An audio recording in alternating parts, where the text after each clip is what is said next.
কারণ তওবা না করিয়া কোন অবস্থায় যদি কবরে যাও, আমি মাওলা জানি দুনিয়াতে তুই সূর্যের গরম সইতে পারো না, আমি মাওলা জানি দুনিয়াতে মশার কামড় তুই সইতে পারো না, তুই দুর্বল, একটা বেতের বাড়ি সইতে পারো না।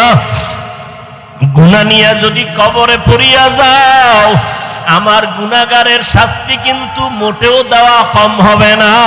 গুনাহ নিয়ে যদি তওবার জন্য আমি মাওলা তোর হায়াতটা এখনো বাঁচায় রাখছি, আমি মাওলা তোরে ওয়াজের প্যান্ডেল পর্যন্ত পৌঁছাইয়া দিয়েছি, বয়ান শোনার মতো ব্যবস্থা করে দিয়েছি, এখনো ফিরিয়া আয়, তওবা কর, গুনাহ নিয়ে জাহান্নামী হয়ে কবরে যাস না। যদি গাদ্দারি করিয়া গুনাহ নিয়ে কবরের বিছানায় যাও, ওই কবর কিন্তু বাতি নাই, সাথী নাই, মাটি আর অন্ধকার। ওই কবরে যখন তুই যাবি, ওই কবরে তোর মা বাবা নেতা নেত্রী কেউ যাবে না, আপনজন কেউ যাবে না।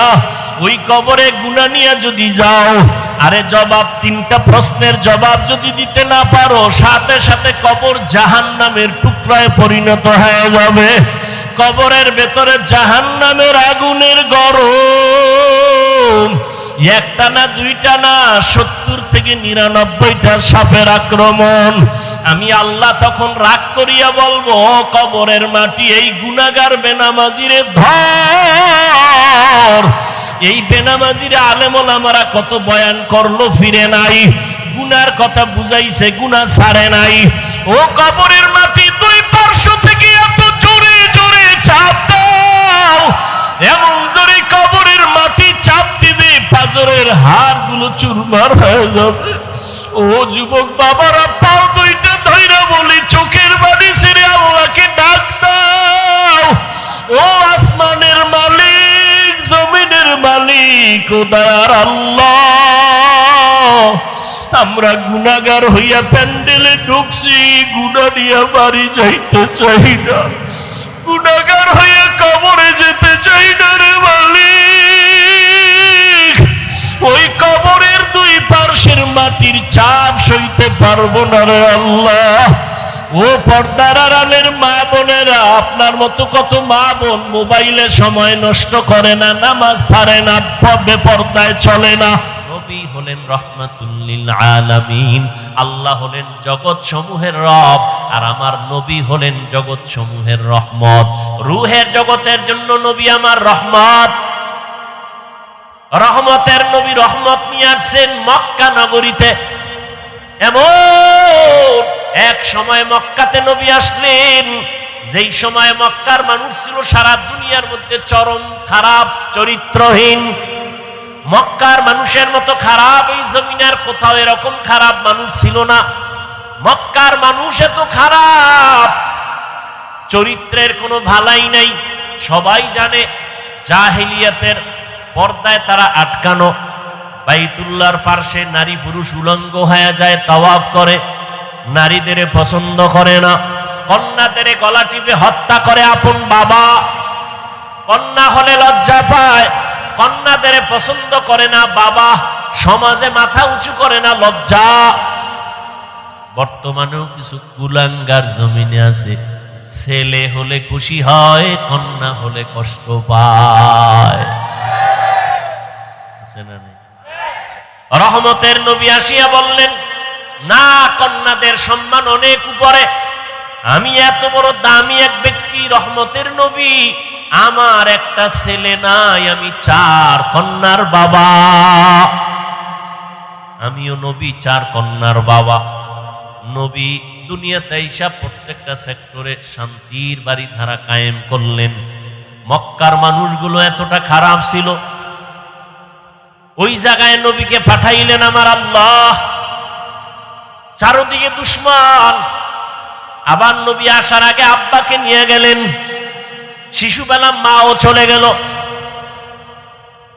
আমাদের দেশের বড় হুজুর, মাদদ্দি এলাকায় কোনো খারাপ এলাকা থাকলে, জেনা হয় যেখানে, পতিতালয়, ওখানে যদি এলাকার মানুষ আইসা উজানির হজরতের বলে, হুজুর আপনি মাধবদী থাকেন, আপনি একজন আল্লাহর খাঁটি ওলির আওলাদ, আপনার কাছে আমাদের আবদার, এই বিষয়টা কি করা যায়?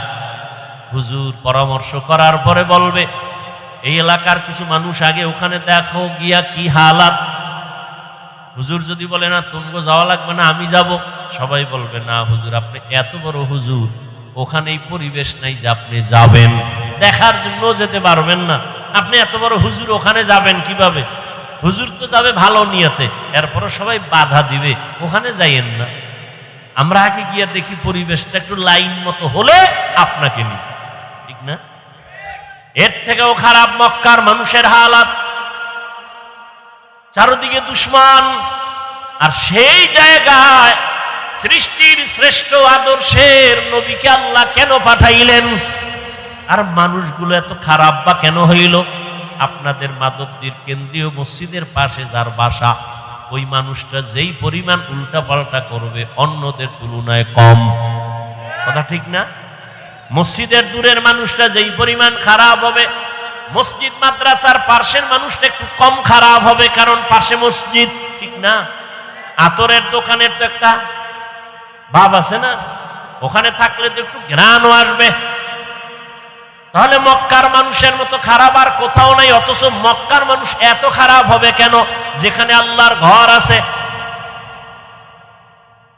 যেখানে আল্লাহর এত দামি একটা ঘর, যেই ঘরটা দিয়ে তাকাইলেই সওয়াব, কিছু বলা লাগবে না, শুধু তাকাইবেন সওয়াব। সুবহানাল্লাহ, এই না? এত দামি একটা ঘর, ইন্না আউওয়ালা বাইতিন উযিআ লিন-নাসি লাল্লাযী বিবাক্কাতা মুবারাকাও ওয়া হুদা, মুবারাকাও ওয়া হুদাল লিল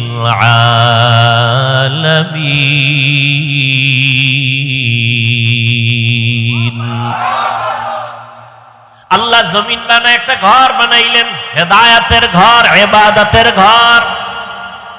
এত দামি একটা ঘর, যেই ঘরটার দিয়ে তাকাইলে সওয়াব, কিচ্ছু বলতে হবে না। জমিনে এমন কিছু জিনিস আল্লাহ দিছেন, বান্দা শুধু তাকাইবে সওয়াব। মায়ের দিকে তাকাও সওয়াব, বাবার দিকে নেক নজরে তাকাও সওয়াব, তাকায় থাকো সওয়াব। আল্লাহর প্রিয় বান্দা উলামায়ে আহলে হক, আল্লাহর কঠিন মুহাব্বতের গোলামদের দিয়ে তাকাও সওয়াব। আল্লাহর কোরআন খুলিয়া তাকায় তাকায় দেখো সওয়াব। আল্লাহর ঘর বাইতুল্লাহ দেখো সওয়াব। যেই বাইতুল্লাহর এরিয়ায় একবার আল্লাহ বললে 1,00,000 বার আল্লাহ বলার সওয়াব, একটা সেজদা দিলে 1,00,000 বার সেজদা দিলে যেই পরিমাণ সওয়াব একটায় তা হবে। এত দামি ঘরের মানুষ কেন এতটা চরিত্রহীন হলো? কারণ কি?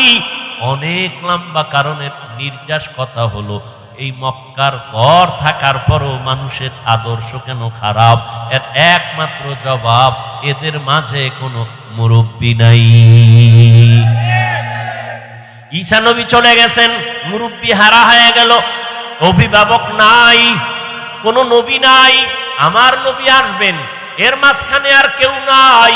মানুষগুলো বেপরোয়া হয়ে গেল, এখন নিজের বিবেকটাকে মুরব্বী বানাইয়া নফসের গোলামে পরিণত হয়ে গেল। মূর্তি পূজা শুরু হয়ে গেল, উল্টা পাল্টা যা পারে আর ওটাকেই সঠিক মনে করে, বিবেকটারে আপন বানাইয়া এরপরে যা করে বলে এটাই সঠিক। কিন্তু না, যখনই মুরব্বী হইয়া রহমতের নবী ডাক্তার হয়ে চলে আসলেন, নবী আসা মাত্রই জমিনের মধ্যে পরিবর্তন শুরু হয়ে গেল। 1000 বছরের অগ্নি জ্বলতেছিল, নিভে গেল। রহমতের নবী আসা মাত্র রহমতের বাতাস মক্কায় শুরু হয়ে গেল, আসা মাত্রই। কিন্তু কপাল খারাপ, ওই নবীকে গাছ চিনলো, মাছ চিনলো, আমরা আদম সন্তান সেই নবীর উম্মত হয়ে নবীরে চিনলাম না। যদি চিনতি রে বাবা, নবীর সুন্নতের জবাই করতি না। ও যুবক আল্লাহর গোলাম, ভালো করিয়া বুঝো, এই দুনিয়াতে কত বাহাদুরি করেছো, কত বন্ধু আর বান্ধব নিয়ে আড্ডা দিয়েছো। আমি আমি সব জায়গায় এই ইদানিং বয়ানে বয়ানে ওয়াদা করা একটা দাবি করি যুবকদের কাছে, মুরব্বীদের কাছে না। ও যুবকেরা, কোন জায়গায় বসে আছো জানো না? রহমতের নবী কি বলছে জানোনি? নবী বলেন, বুড়ারা, আমি এতিম, আমার আব্বা নাই, আম্মা নাই, সবাই আমার দুশ্মন, সেই বিপদকালে বুড়ারা আমার বিরোধিতা করেছে, যুবকেরা আমি মুহাম্মদের উপকার করেছে। বুড়ারা নবীর বিরোধিতা করেছে, যুবকেরা নবীর উপকার করেছে। আবু জাহাল নবীর দুশ্মন বুড়া, আবু লাহাব নবীর বিরুদ্ধে কথা বলে বুড়া, উতবা নবীর দুশ্মন বুড়া, সাহেবা নবীর দুশ্মন বুড়া।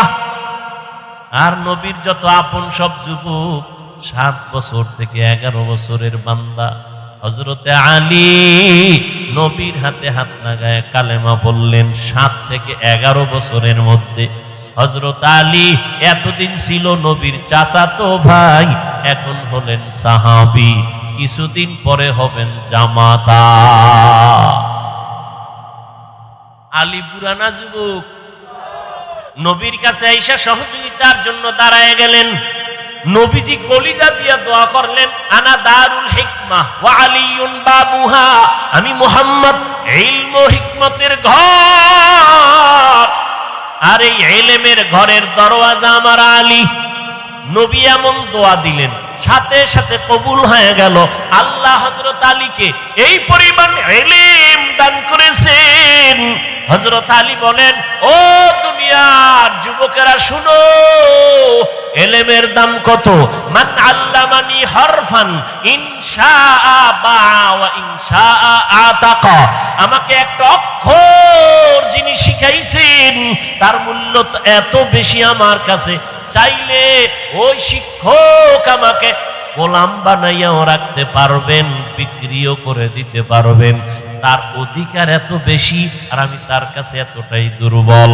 ও আল্লাহর বান্দা যুবকেরা, জীবনে যাই করো না করো, ওস্তাদের সাথে বেয়াদবি করিও না, মা বাবার সাথে বেয়াদবি করিও না, মুরব্বীদের সাথে বেয়াদবি করবা না, আলেমদের সাথে বেয়াদবি করলে মরার আগে ধ্বংস। মরবা না, ধ্বংস মানে মরবা না। এত তাড়াতাড়ি মরবা কেন? তোমার মরার আগে পাও ভাঙবে, কিডনি যাবে, ক্যান্সার হবে, কত গজব আছে, দোকানে আগুন লাগবে, তাড়াতাড়ি মরবা না।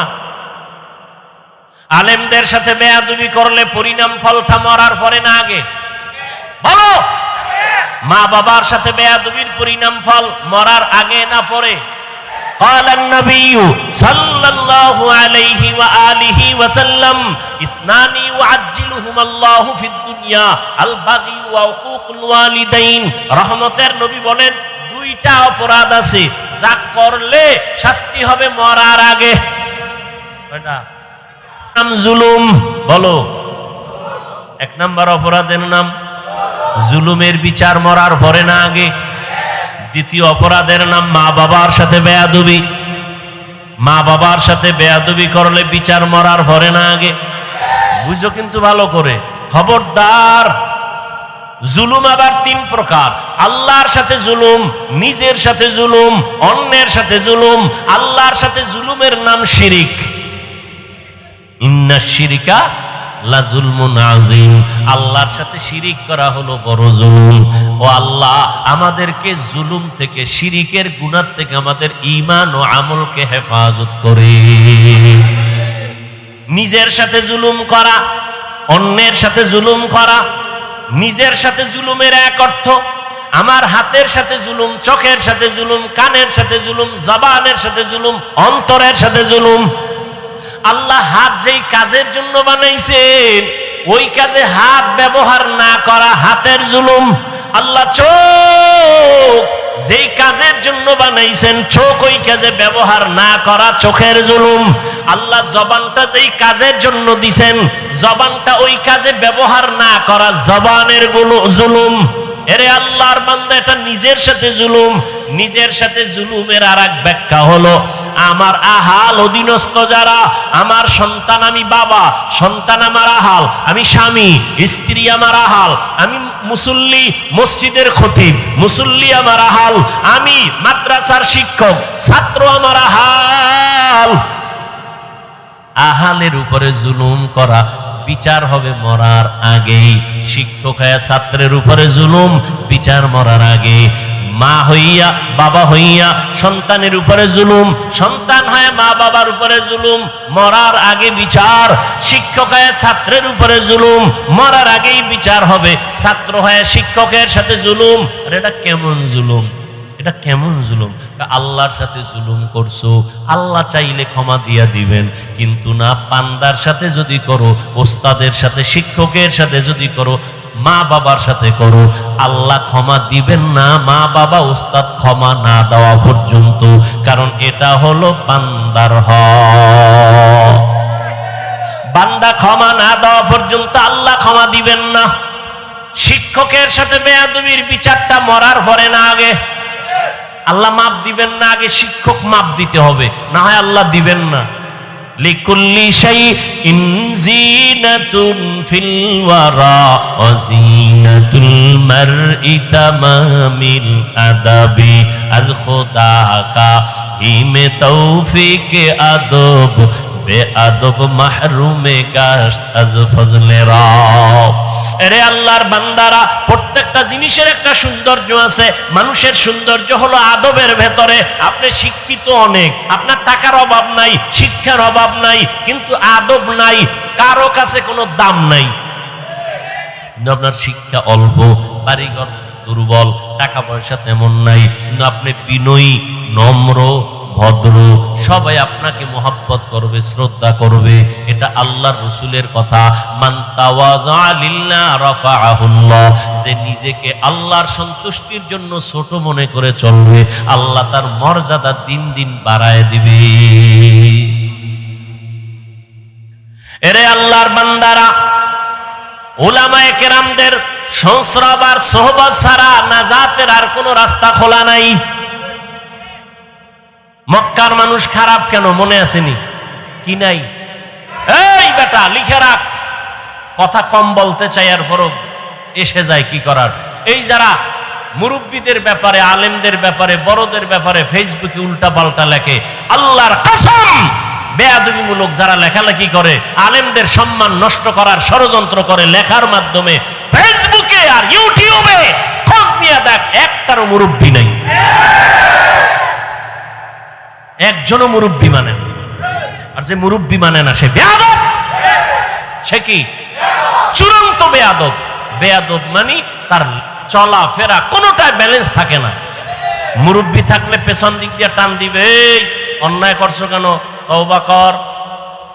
গরুর গলায় যদি রশি লাগানো থাকে, ও যদি অন্যের ক্ষেতের ধান খাইতে চায়, মালিক রশি দিয়ে টান মারে, মারেনি? রাস্তায় কুত্তা আছে না বাজারে? একটা কুত্তারও কোনো দাম নাই। মালিকের শিকল যেই কুত্তার গলায় লাগানো, ওই কুত্তার দাম আছে না নাই? আকাশের ভেতরে খোলা ময়দানে খোলা বাতাসে কত পাখি উড়ে, কোনো দাম নাই। খাঁচার মধ্যে যেই পাখিটা আটকানো, ওই পাখির বড় দাম। ও বাবা, স্বাধীনভাবে যে মানুষগুলো ঘোরাফেরা করে, মন চাইলে নামাজ পড়ে, পড়ে না, মন চাইলে জিকির করে, করে না, মন চাইলে মানুষের হক নষ্ট করে, না হইলে নাই, উল্টা পাল্টা চলে, এদের কোনো দাম নাই। আর যারা কালেমার মালা গলায় লাগাইয়া ওলামায়ে কেরামের মুরব্বি মাইনা চলে, এদের দাম অনেক বেশি, বলে কত ফেরেশতার থেকে অনেক বেশি। দেখছেননি কথা? এ ভাই, আমি বয়ান করি, ভক্তবৃন্দ আল্লাহ ক্ষুদ্র অবস্থায় দিল, আছে না নাই? কি নাই? কি বৃষ্টি, কি রৌদ্র, কি তুফান। আল্লাহর কিছু বান্দা, আমি তো কোনো রাজনৈতিক দলের ব্যানার নিয়ে আসি না যে আমার দলের লোকগুলো তাড়াতাড়ি গাড়ি ভাড়া করে হাজির হও। আছে কোনো দল? নাই। সবাইকে বয়ান করি, কোনো দলের পক্ষেও বলি না, কথা ঠিক? তাহলে আমিও তো মনে যা চায় পাইছি, মানুষ ইচ্ছা রকম বলি, পারি না? কিন্তু না, কথা বলার আগে একদিকে আল্লাহর ভয়, অপর দিক থেকে মুরব্বীরা পেছন থেকে টানে, হাফিজুর রহমান এই কথাটা বলা ঠিক হয় না, মাপ চাও, এই কথা এভাবে বলবা, এইভাবে বলবা। এত সোজা না। নবীজির কোনো তুলনা নাই, আছে? সেই নবী বলেন, আদ্দাবানি রব্বি ফাহসানা তাদিবি, আমি মুহাম্মদ রে আমার আল্লাহ আদব শিখাইছেন। আমার আদব আমি মা মেনার গর্ভ থেকে শিখে আসি নাই। কে শিখাইছেন? তাহলে আদব এটা শিখার জিনিস, আদব শিখার জিনিস, শিখতে হয়।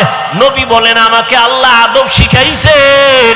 আল্লাহর দেওয়া শিক্ষা দেওয়া আদব কত না সুন্দর, এই জন্য আদব শিখতে হয়।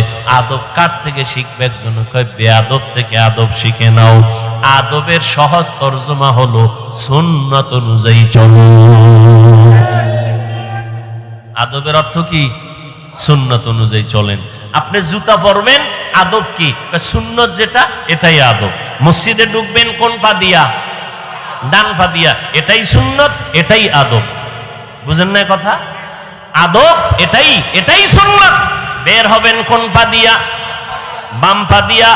বাম পা দিয়া বের হবেন, দোয়া পড়বেন, আর জুতার ভিতরে পাও যখন ঢুকাবেন ডান পাও আগে ঢুকাবেন। ডান পাও মানে এটা কেমনে করবেন? মসজিদ থেকে বের হইতে হইব বাম পাও দিয়া, জুতায় ঢুকাইতে হইবে আগে কোন পাও? এটার বিশাল ফ্যাস লাগিয়ে গেছে। বের হব বাম পা দিয়া, ডান পাও জুতায় ঢুকামু কেমনে? কয় জুতা দুইটা আগে নিচে রাখ, জুতাটা ফালাইয়া ডান পাও ঢুকাইবি হবে না, বাম পা ঢুকাবি হবে না। জুতাটা রাইখা পাও দুইটা জুতার উপরে রাখো, বাম পাও ডান পাও। এরপরে আল্লাহর নবীর উপরে দরুদ পইরা দোয়া পড়ো, কারণ যেই দোয়ায় দরুদ নাই ওই দোয়ার কবুলিয়াত নাই। এজন্য তুমি বের হও খালি জেলাফির সময় দরুদ, মসজিদ থেকে বের হও দরুদ, যত দোয়া আছে দরুদ আছে। দরুদ ছাড়া দোয়া কবুল হবে না।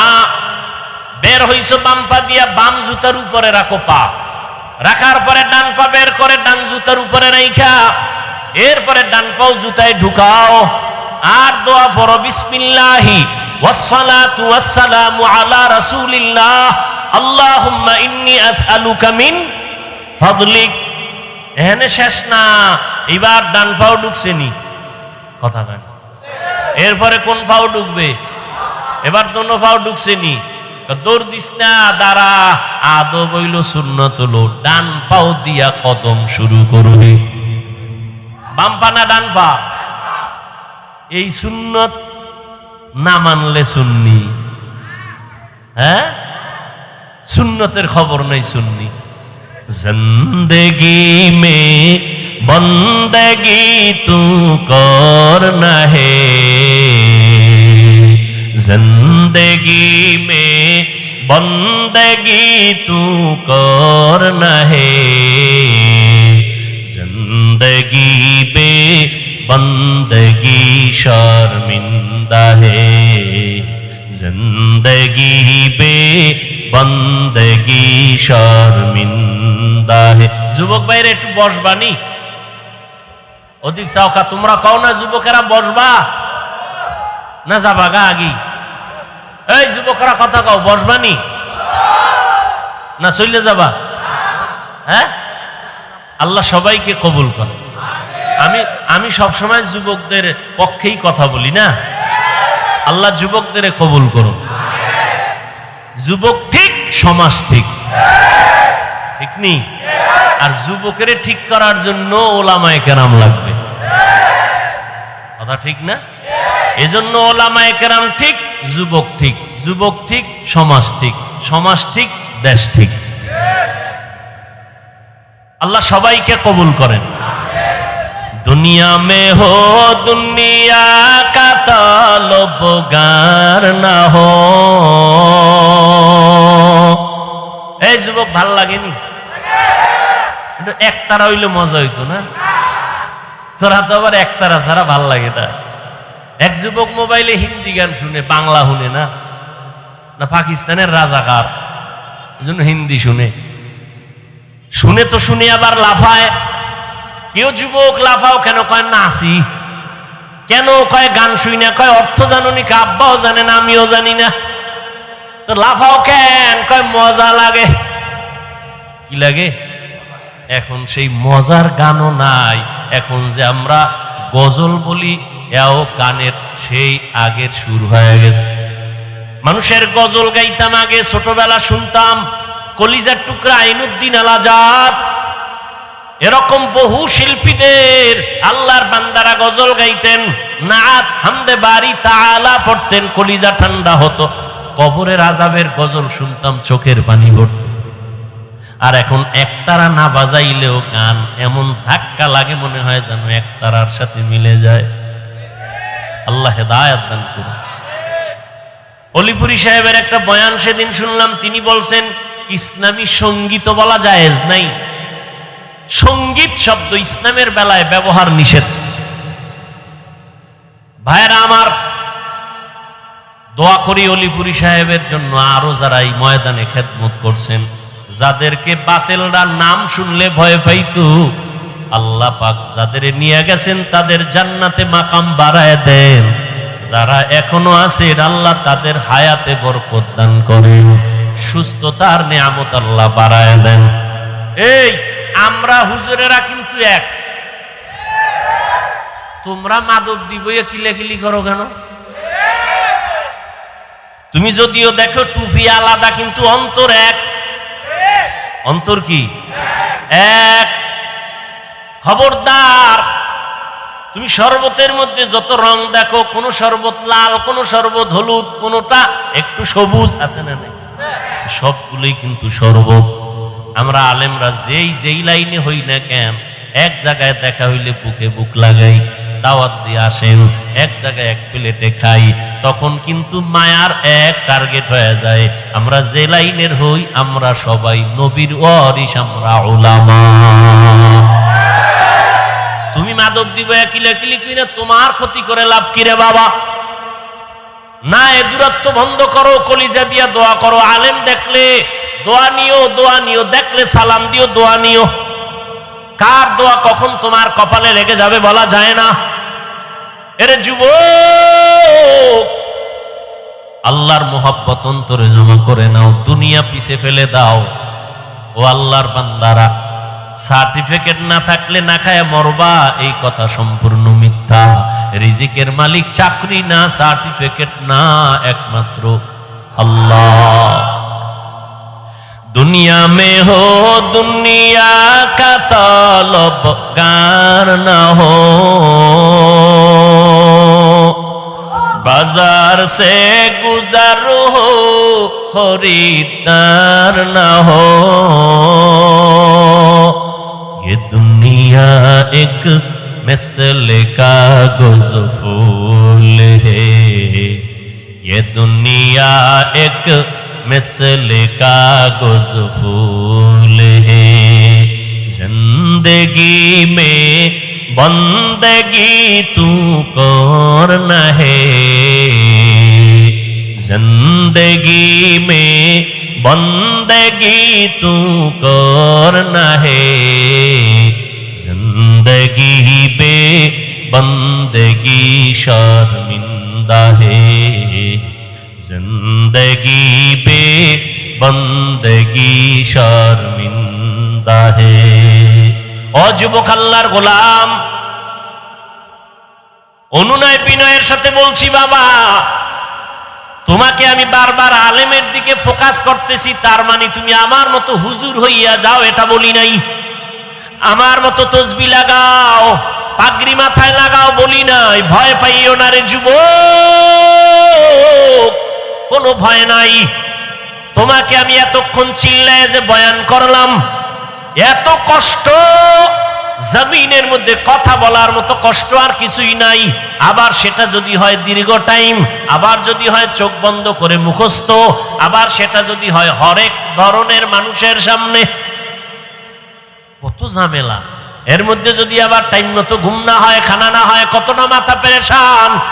দিন নাই রাত নাই ওলামায়ে কেরাম তোমাদের পেছনে এত কষ্ট করে, তোমরা বিনিময়ে দাও গালি, তোমরা বিনিময়ে বিরোধিতা করো, কিন্তু কোনো আলেম তোমাদের বিরুদ্ধে বলে না, তোমাদেরকে গালি দেয় না, কখনো বদদোয়া করে না, কলিজা দিয়া দোয়া করে, ও আল্লাহ আমার দেশ শান্তির দেশ বানাও, যুবকদের দিনদার বানাও, লেখাপড়া যারা করে কামিয়াবি দান করো, পরীক্ষার্থীরে কামিয়াবি দান করো, ব্যবসা যারা করে বরকত দান করো, কবরওয়ালাদের জান্নাত দান করো, অসুস্থ যারা সুস্থ বানাও।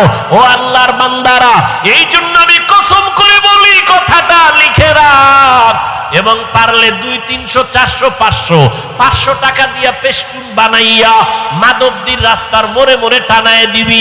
আমার একটা জীবনের বড় দাবি তোমাদের কাছে। ও যুবক, এই শব্দটা লেখা স্লোগান লিখে টানায় দিবা।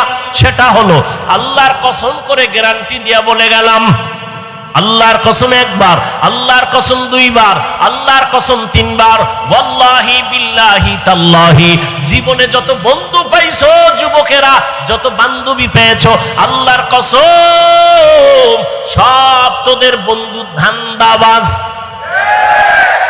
স্বার্থপর। একটা বন্ধু তোর আপন নাই, সব ধান্দাবাজ।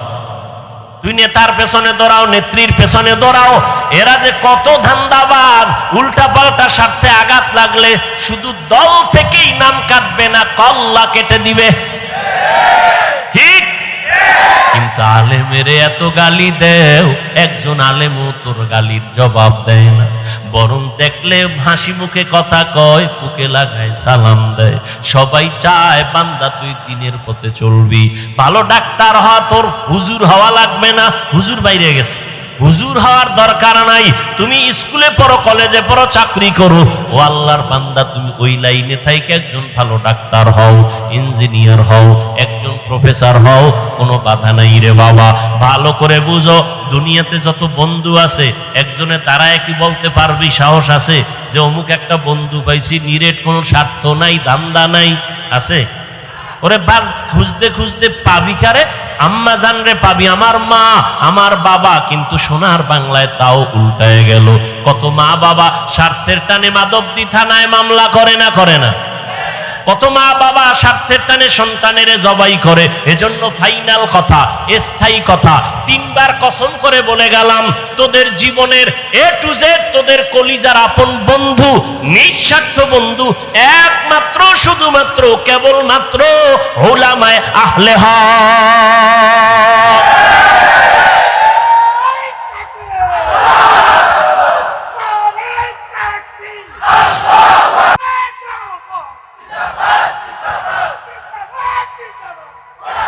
ভাইরা আমার, উলামায়ে কেরামদের অবদান, তাদেরকে বন্ধু বানায় চলো, তাদের পরামর্শ নাও, তারা তোমাদের কোনদিন ক্ষতির পরামর্শ দিবেন না। স্কুল কলেজে পড়িয়াও মা বাবার দোয়া নিয়ে চলিও। ও যুবক বাবা, তোমার মতো যুবকেরা স্কুলে পড়ে, কলেজে পড়ে, জীবনে মাদ্রাসায় পড়ে নাই, 5 বেলার নামাজ পড়ে আছে না নাই? তুমি নিজেকে প্রশ্ন করো, তুমি কেন পারবা না? ও যুবক বাবা, আজকে তোমাকে পাও ধরিয়া ধরিয়া বুঝান লাগে, টুপি পরো, দাড়ি রাখো, অথচ আমিও মুসলমান, তুমিও মুসলমান, তোমার আল্লাহ আমার আল্লাহ এক, তোমার নবী আমার নবী এক, তোমার ধর্ম আমার ধর্ম এক, তোমার কালেমা আমার কালেমা এক, তোমার কাবা আমার কাবা এক, নাকি আলাদা? ও আল্লাহর বান্দা, তুমিও যে আল্লাহকে মানো, সে আল্লাহকে আমিও মানি। তুমি আমি দুনিয়াতে আসছি এক, মরণকালে কাফনের সংখ্যা হবে 3টা, তাও হবে এক, কালার হবে আলাদা। কাফন কয়টা? আমি বক্তার সম্মানে একটা কাফন বাড়ানো হবে, গরিব রিক্সা ড্রাইভার গরিব হওয়ার কারণে একটা কাফন কমানো হবে। হ্যাঁ, আজকে আমি বক্তা বক্তা বাপ, তুমি শ্রোতা হইয়া নিচে পড়ছো, আমার কত সম্মান। আবার তুমি ডাক্তার, আমি রুগী, তোমার কত সম্মান। ভালো করে বুঝো রে বাবা। কিন্তু যেদিন সাদা কাফনের ভেতরে ঢুকবি, ওই দিন কি থাকবে কে বড় কে ছোট? কাফনে লেখা থাকবে বড় হুজুরের লাশ, কালার সব হবে এক। বড় হুজুরের কালার যেমন, মুসল্লির কাফনের কালারও তেমন, বক্তার কাফনের কালার যেমন, শ্রোতাদের কাফনের কালারও তেমন। ওরে কে মালিক, কে গোলাম, কে ইমাম, কে মুক্তাদি, কে ডাক্তার, কে রুগী, কাফনে ঢুকলে আর লেখা থাকবে না, সবার লাশ একাকার হয়ে পড়ে থাকবে। এরপরে কবরের সাইজও হবে এক, কবরে রাখার পরে প্রশ্ন হবে 3টা, তাও হবে এক। রবের পরিচয় দাও, ধর্মের পরিচয় দাও, রাহমাতুল লিল আলামিনের পরিচয় দাও। এই 3টা প্রশ্ন আমাকেও করা হবে, তোমাকেও করা হবে রে যুবক বাবা। ওই 3টা প্রশ্নের জবাব যারা দিবে, তাদের কবর হবে রওজাতুম মির রিয়াজিল জান্নাহ। আর যারা জবাব দিতে পারবে না, তাদের কবর হবে হুফরাতুম মিন হুফারিন নার, জাহান্নামের টুকরা। তবে কারা জবাব দিতে পারবে? আমি হুজুর, মাওলানা কোনো গ্যারান্টি নাই। যদি আমি হুজুর হইয়া জবাব দিতে পারবো, গ্যারান্টি থাকতো, তাহলে আমার নবী কাঁদতেন না, আবু বকর জান্নাতের টিকিট হাতে নিয়ে কান্না করতেন না। ওমরের মতো বান্দা যাকে দেখলে শয়তান বড় ভয় পায়, ওই ওমরও চোখের পানি ছেড়ে কাঁদেন। ও ওমর, আপনি কাঁদেন কেন? ওমর বলে, আমি আল্লাহর আযাবের বড় ভয় পাই। হাসরের কঠিন সময় সূর্যের গরম, জমিনটা হবে তামা, জাহান্নামের আগুনের গরম। ওদিকে আমার আল্লাহ পাক রাগান্বিত আওয়াজ দিবেন, লিমানিল মুলকুল ইয়াউম লিল্লাহিল ওয়াহিদিল কাহ্হার। আল্লাহ বলবে, ও দুনিয়ার নেতারা, ও টাকাওয়ালা, ও ক্ষমতাওয়ালারা, আজকে এই ময়দানে তোমাদের রাজত্ব কই? দুনিয়াতে কত বাহাদুরি করছো, নেতাগিরি করেছো, আজ আমার আদালতে দাঁড়াও। নবী বলেন, আমার আল্লাহ রাগান্বিত আওয়াজটা যখন দিবেন, হাসরের ময়দানটা থরথর করে কেঁপে উঠবে, নবীদের চোখের কোঠায় পানি, সমস্ত হাসরের মানুষগুলো উলঙ্গ দাঁড়ানো থাকবে, নারীরাও উলঙ্গ, পুরুষেরাও উলঙ্গ। নবীদের কান্নার আওয়াজ। ও আল্লাহর বান্দারা, আবু বকর কাঁদেন কেন? আল্লাহর আদালতে কেমনে দাঁড়াবো? জান্নাতের টিকিট পাইয়াও যদি তারা কান্না করেন, তাদের এত সুন্দর আমল, তাদের এত সুন্দর ইখলাস, তাদের এত সুন্দর তাকওয়া, তাদের এত সুন্দর তাহাজ্জুদ, তাদের এত সুন্দর তেলাওয়াত, তাদের এত সুন্দর আল্লাহর হক আদায়, তাদের বান্দার হক এত সুন্দরভাবে আদায় করে, এরপরও জান্নাতের সুসংবাদ পাইয়াও যদি তারা কান্না করেন, ও মাদকদির মুসলমান ও যুবক, ও পর্দার আড়ালের মা বোনেরা, ও বৃদ্ধ বাবাজিরা, তোমার আমার তো নামাজ নাই, তোমার আমার রোজা নাই, তোমার আমার জিকির নাই, তেলাওয়াত নাই, পর্দা নাই, হালাল হারামের ভেদাভেদ নাই, টুকটাক যে আমল করি এটাও তো আসলে আল্লাহর জন্য করতে পারি না। নামাজ পড়ি মানুষকে দেখাবার জন্য, বয়ান করি মানুষকে দেখাবার জন্য, তেলাওয়াত করি দেখাবার জন্য। সাহাবায়ে কেরাম জান্নাতের টিকিট পাইয়া ইখলাসের আমল নিয়েও যদি কান্না করতে পারেন, তাহলে তোমার আমার আমল নাই, ইলম নাই, গুনাহ আর গুনাহ আর গুনাহ।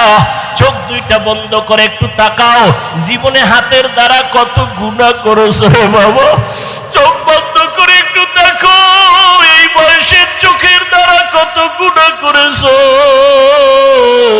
হাতের দিকে তাকায় দেখো, গুনার কারণে মনে হয় হাত দুইটা নাপাক, গুনার কারণে জিহ্বাটা নাপাক হয়ে গেছে, গুনার কারণে অন্তর নাপাক। এরপরেও তো কি পরিমাণ কান্না করা উচিত। তোমার চোখে আমার চোখে কোনো কান্না নাই, কপাল এত খারাপ হয়ে গেল, নিজেও কাঁদো না, অন্য যদি কান্না করে তাও সইতে পারো না। কপাল এত খারাপ হয়ে গেছে, আল্লাহ তোর উপরে এত বেজার, মা বাবা তোর উপরে এত বেজার, আজকে নিজেও নামাজ পড়ো না, অন্য নামাজ পড়ে তাও পছন্দ করো না। এত নিমক হারাম কপাল খারাপ কেন তোমার? নিজেও দাড়িটা রাখতে পারো না, অন্য দাড়ি রাখবে তাও পছন্দ করো না। নিজেও হালাল খাও না, অন্যেরা হালাল খায় তাও পছন্দ করো না। নিজেও পর্দা করো না রে বাবা, অন্যেরা পর্দা করবে তাও পছন্দ করো না। এই অবস্থায় যদি আজরাইল এসে হাজির হইয়াই যায়, আর যদি রূহটা নিয়ে টান দেয়, নবী বলেন জ্যান্ত বকরির চামড়া খুললে যেমন কষ্ট, গুনাহগারের জান কবাজের কষ্ট আরো কঠিন হবে। ও দাড়ি কমানেওয়ালা ভাইরা, ও বেপরদাওয়ালা ভাই বোন মারা, ও গুনাহগার বাবারা, আর কয়দিন বাহাদুরি করবি?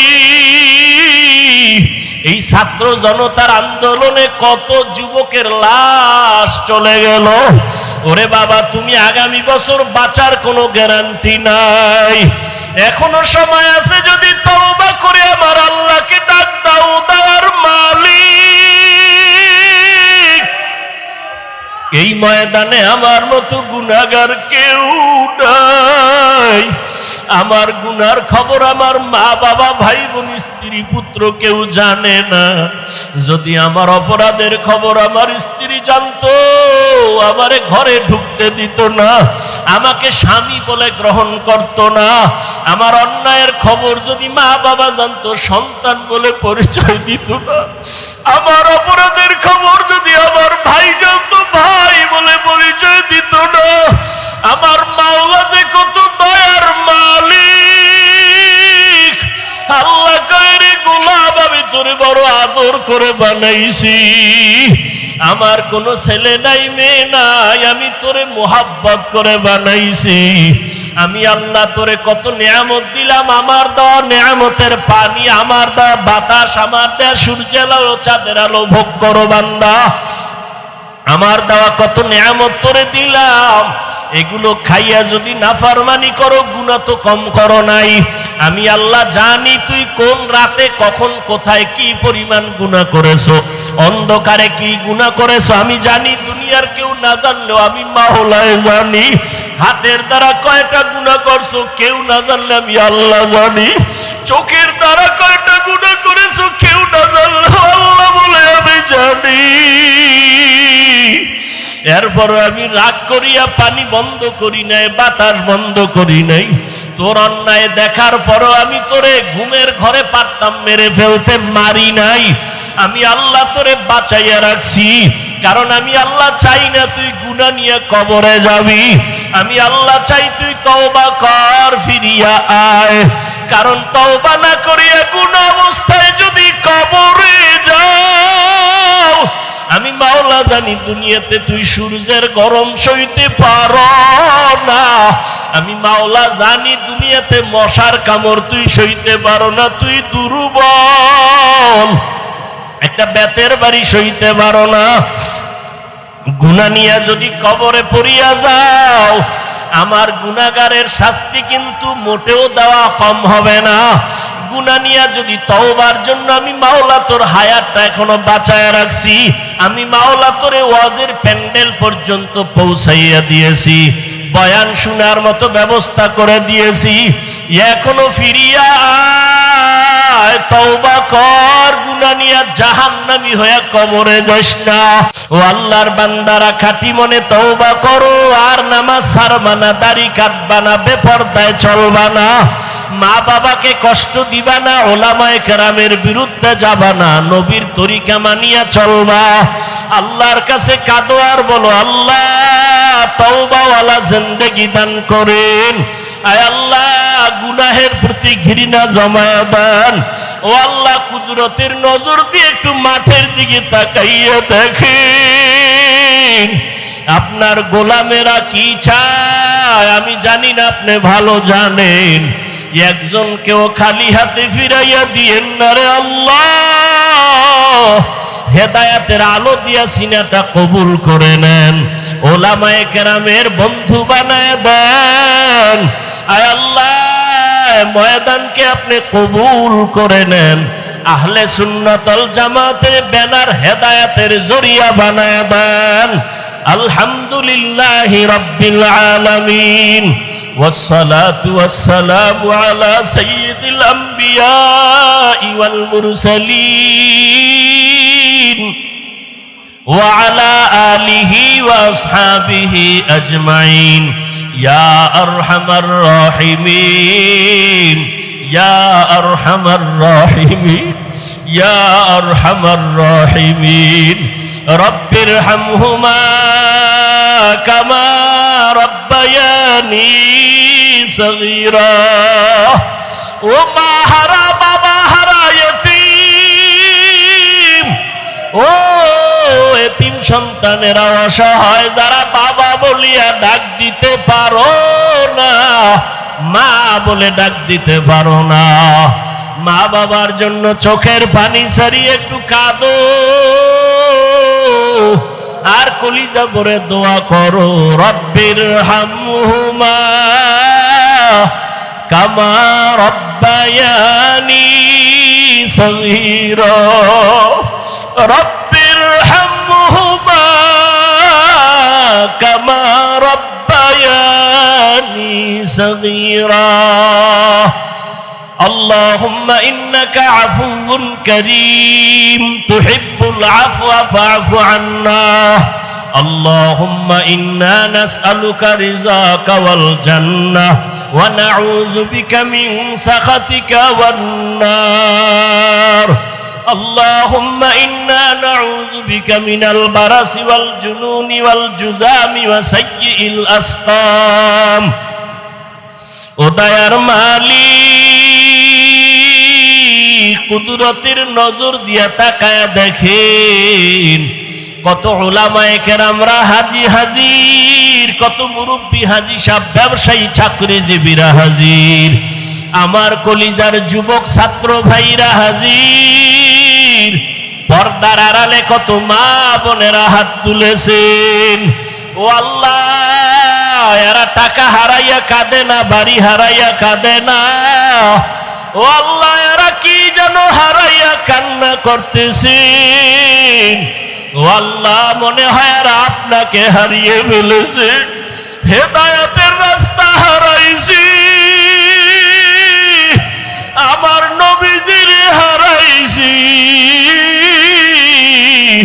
ও আল্লাহ আপনাকে পাওয়ার জন্য কাঁদি নবীকে পাওয়ার জন্য কাঁদি নবীর আদর্শর হেদায়াত পাওয়ার জন্য কাঁদি ও আল্লাহ একজনেরও খালি ফিরাইয়া দিয়েন না রে আল্লাহ আয় আল্লাহ একজনেরও খালি ফিরাইয়া দিয়েন না রে মালিক হেদায়াতের নূর সবার সিনায় দান করেন আল্লাহ আয় আল্লাহ আহলে সুন্নাত ওয়াল জামাতের ব্যানার হেদায়েতের জন্য কবুল করে নেন আয় আল্লাহ এই ব্যানারকে আমভাবে কবুল করে নেন উম্মতের অন্তরে মুহাব্বত বাড়ায় দেন উলামায়ে কেরামের মধ্যে মুহাব্বত ইত্তেহাদ বাড়ায় দেন আয় আল্লাহ মাহফিলের আয়োজনকারীদের কবুল করে নেন আয় আল্লাহ মাধবদীর জমিনকে দ্বীনের দুর্গ বানায় দেন আল্লাহ